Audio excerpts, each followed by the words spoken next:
Alright, got us the Crooked Tooth from Phillips. Franken pumpkin beer coming in at 5% alcohol by volume. And let's give it a pour.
Alright, we're at 8.7 degrees Celsius, so pretty cold. Colder than I drink a lot of my beers, except for maybe my macro lagers, Euro lagers, stuff like that. IPAs. Smelling pretty watery. Of course, I notice the water every time I have these West Coast brews.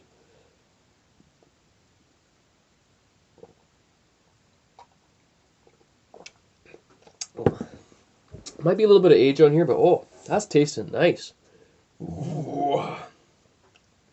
Real nice. Wow, I have the barrel aged version, the Crookeder Tooth. It's a higher ABV. I think it's bourbon barrel aged. Got one out to Lee there. Seem to really enjoy it. If it's an improvement off this base beer, wow, because this is fucking great. This is a really good pumpkin beer. And it's looking kind of spritzy and kind of light in coloration. The head didn't really retain, so by the looks of it, you wouldn't think that it's much of a beer, but it sure fucking tastes good for a pumpkin beer. Maybe I'm just extra thirsty. It does kind of have a little bit of club soda edge to it, kind of a bit of a runniness. A bit watery. Of course, this water that they use out there is incredibly soft. Like, dangerously soft, possibly. It's unreal shit.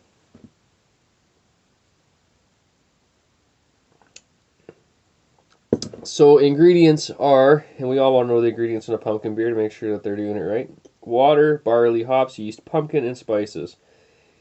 Nothing too fancy on there. They're not talking about the roasted pumpkin seeds or anything like that. So I'm assuming it's just pumpkin. And blah, blah, blah. They're talking about Edgar Allan Poe and all kinds of dumb shit on here. So Halloween, yes. Here's a close-up of the label. Basically just a 5% flat out plain Jane pumpkin beer. Doesn't specify on the spices or anything on the label, so you're going to have to Google that. As for Just rating this as a pumpkin beer. Bit watery, bit spritzy, but it's sweet. Kind of getting like a caramelized kind of thing going on, like a sweet caramel meets club soda. You're getting a bit of the pumpkin. You're also getting a bit of like just flat bready pale malt, and not a lot of spices. There's not a lot of spices with spices. Yeah, I could definitely use some. It's a great beer to start with. It's definitely a great beer to have on tap. Like it's like this is a very sessionable pumpkin beer, and I don't know if you can say that about too many pumpkin beers. It could stand to be a little bit richer, like the color on there, like maybe some stout grains or something. But it tastes pretty good. I think it's just the West Coast water. When you get those beers, if you're not used to that, it's really. I've had beers from all over the world, and only on the West Coast of Canada, and probably I don't even know if Seattle beers. I've had Elysian stuff, and it doesn't really seem to bring the soft water that you get out of Phillips, and not even all of Phillips brews, but definitely great. I'll see, not Great Western, Pacific Brewing Company, big time. You notice it, and once in a while, like out of Prince George, Steamworks, you notice it, stuff like that. Noticing it in this one, and this is from Victoria, on the island. Probably let this wait around a little bit too long. Probably want to get to it fresh.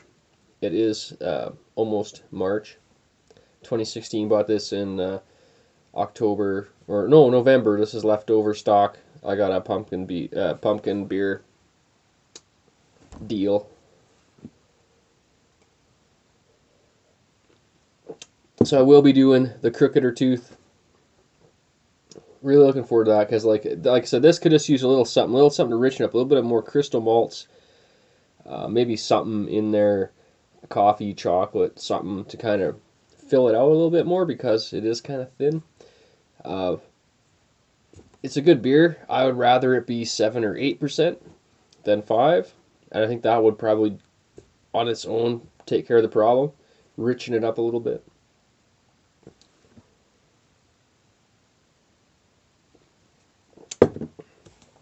But if you're looking for something crushable in a pumpkin beer, this is it. Especially if you're getting a bargain on it. It's kind of enjoyable. I'm gonna give it. I want to give it a 9 out of 11. And I don't know if I don't know. 8 3/4. It's a really good beer. There's a lot that could be done with it, but as a flat out beer, it's okay. I could use a little more hops as well. I'm really kind of getting a bit of an earthy, leafy type hop out of it, but I'm not really getting like it could use like a little Fuggles. I don't know if there's any in there or not, but it could definitely use a little bit more Fuggles or something to kind of just pick it up in the bottom end. You know what I mean, or something like that. A little bit of Fuggles, a little bit more crystal malt, get another at least 1% alcohol out of it, and you'd have, and we'd be going into like 9, 10 beer, in my opinion. But I'm gonna have to give this 8 3/4 out of 11, even though it is pretty solid. The bitterness reminds me a lot of some domestic pale lagers, like some macro lagers. It's kind of hopped, kind of like Olympia or Old Milwaukee or something like that. Kind of hops are coming across a little bit like that. That was fucked up. That was a fucked up review. Anyway, Beerzerker, this is 8 3/4. Check out the fucking cap. And fuck it. We're out. Yay!